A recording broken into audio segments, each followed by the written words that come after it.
आशा करता हूं आप सब बहुत अच्छे होंगे। मेरा नाम है सिद्धांत अग्निहोत्री। स्टडी ग्लोस पे आपका बहुत बहुत स्वागत है। क्या पहलगांव हमले के पीछे हमास है? दोस्तों, आप विश्वास नहीं करेंगे, बट ये सच्चाई हो सकती है।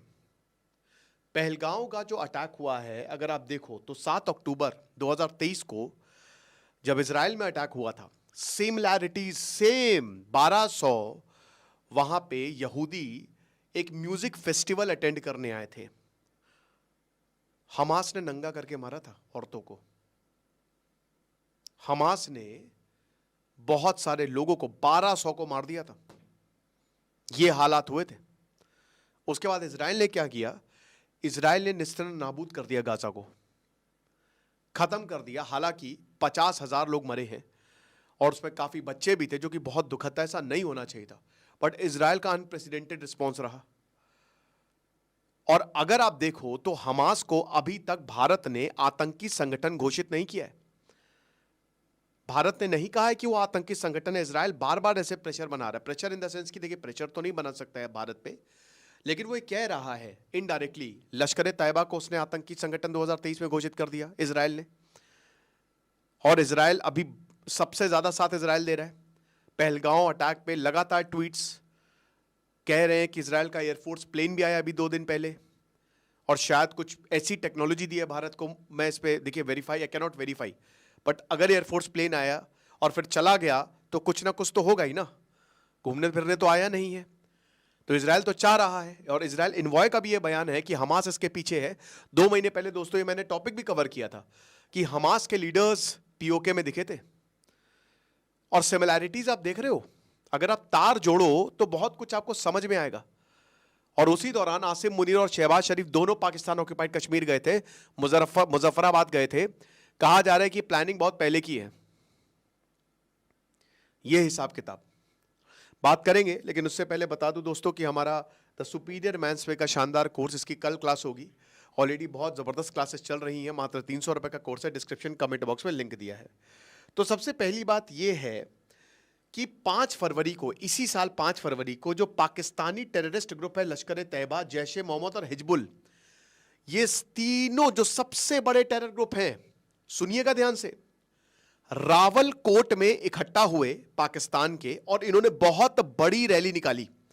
और ये रावलकोट वही पाकिस्तान ऑक्यूपाइड कश्मीर में आता है। क्यों? कश्मीर का सॉलिडेरिटी डे इन्होंने मार्क किया, ठीक है ना।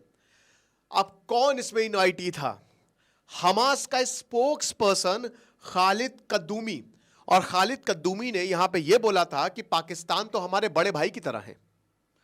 उसके बाद नाजी जहीर, बाकी मुफ्ती आजम और बिलाल असलात, ये 4 लीडर्स, टॉप लीडर्स थे। और भी बाकी 100 आतंकवादी आए थे अलग अलग जगह से। आतंकवादियों की रैली हुई थी यहां पे। अल अक्सा फ्लड, ऑपरेशन अल अक्सा फ्लड जो हमास ने किया था, उसकी बात हुई थी। यह चीज है जो 2023 का ऑपरेशन था, उसमें अल अक्सा फ्लड, यही तो इसका कोड नेम था ना। यरूशलेम में जो मस्जिद है बेसिकली, उसके रेफरेंस में यह नाम रखा गया है। जो लीडर्स आए वो शॉल्स पहने हुए थे और इन आतंकवादियों के साथ कदम से कदम मिला रहे थे। और यह पहली बार है जब हमास के लीडर्स जो हैं वो पाकिस्तान ऑक्यूपाइड कश्मीर में दिखे। साफ साफ दोस्तों, यहां पे कुछ ना कुछ मिली भगत लगती है। वैसे भी चोर चोर मौसेरे भाई। आप टाइमिंग देखिए बेसिकली, और आप सिमिलैरिटीज देखिए। इनपुट्स लिए गए होंगे, इन लोगों ने कहा होगा कि इसी तरीके से हमला करो। और यहां पे दोस्तों इजराइल इन्वॉय ये बताते हैं कि आतंकवादी हर लेवल पे कोऑर्डिनेट कर रहे हैं और एक दूसरे के मेथड्स को कॉपी कर रहे हैं। और डेफिनेटली जो इंटेलिजेंस एजेंसीज हैं, they are working to defeat them together. पहली बार नहीं है दोस्तों, पहली बार नहीं है, क्योंकि हमास का प्रेजेंस पाकिस्तान में बड़ा है। कहा जा रहा है कि बहुत सारे मिलिटेंट्स पाकिस्तान में शरण लिए हैं जब से गाजा में। देखिए क्या हुआ गाजा में भी, आप देखिए क्या हुआ। हमास ने हमला किया, हमास के टॉप लीडरशिप भाग गई, कोई कतर में, कोई पाकिस्तान में है। गाजा के लोग मर रहे हैं। यही तो मिलिटेंट्स करते हैं, आतंकवादी यही करते हैं। समझ रहे हो? ये खुद करेंगे। इनके आका आराम से बैठे। वही कल एसपी वैद बोल रहे थे कि आराम से असीम मुनीर जो है वो बियर पी रहा होगा, उसको कोई इतना सा भी फर्क नहीं पड़ा होगा। ये चीज है। हमास टीम अभी जैश ए मोहम्मद का जो हेडक्वार्टर है बहावलपुर पे, वहां पे भी पाकिस्तानी आर्मी की फैसिलिटी है, वहां पे भी गए। और आपको बता दूं कि इसको आर्मी चीफ आसिम मुनी ने इनॉग्रेट किया था। तो सबसे बड़ा आतंकवादी तो यही है। और ये एरिया है, इसमें बहावलपुर कॉप्स भी, जो कि पाकिस्तान की मिलिट्री फॉर्मेशन है, अब इसमें बॉर्डर डिफेंस और जो रैपिड डिप्लॉयमेंट ये देखती है। यहां पे बहावलपुर, वहां पे भी गए थे हमास का लीडर, बहावलपुर कॉप्स पे भी। इसी जनवरी 2024 को जो कद्दूमी है, पाकिस्तान की पार्लियामेंट में इनवाइट किया था कि आइए एड्रेस करिए।